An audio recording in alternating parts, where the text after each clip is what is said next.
guys, my name is Emily Rucker. Pardon how I'm speaking. I had a car wreck and it's a little hard for me to enunciate my words right now due to some injuries I have. This is my final project video for case study IVE5.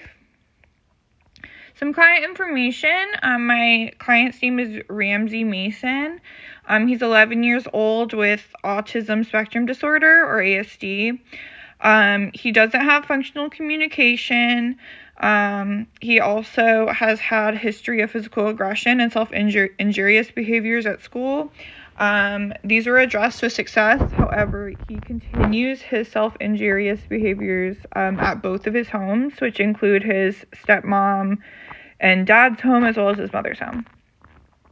So the target problem behavior is going to be self-injury in the form of headbanging.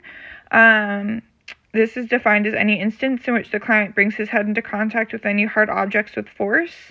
He also engages in headbanging with his hands, but I found this to be a target behavior that is more dangerous and needed to be addressed first. So for data collection that I used in our final project steps, I decided to do event recording.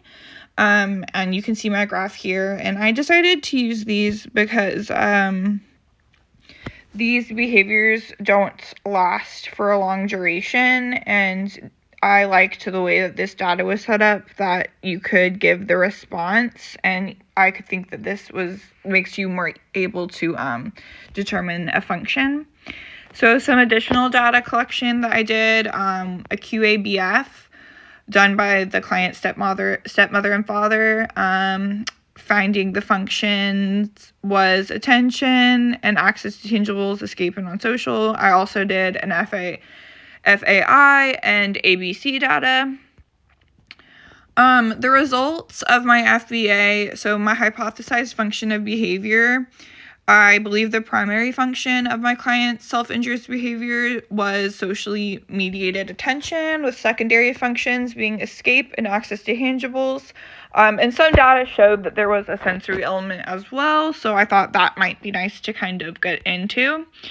As far as my BIP goes, I want to reduce this occurrence of self-injurious behaviors to 0.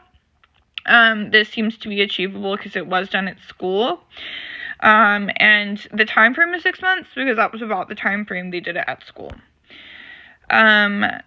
Some interventions and strategies. We're going to do functional communication training through PECS, and this has been shown in many studies to be really great for behaviors with multiple functions. Sensory toys and fidgets as well are helpful. Antecedent manipulation, so I'm going to use noise-canceling headphones for that escape function, access to PECS at all time for that functional communication training, non-contingent attention and reinforcement every 15 minutes, and this is very, very helpful. A lot of studies show when a function is attention-based. Some consequence strategies, we're going to do blocking as needed, planned ignoring, not of the child, but of the behavior, so no attention given when the function is attention, redirection to PECS, headphones, and sensory toys and fidgets. And here are my resources that I use. Thank you guys so much for listening.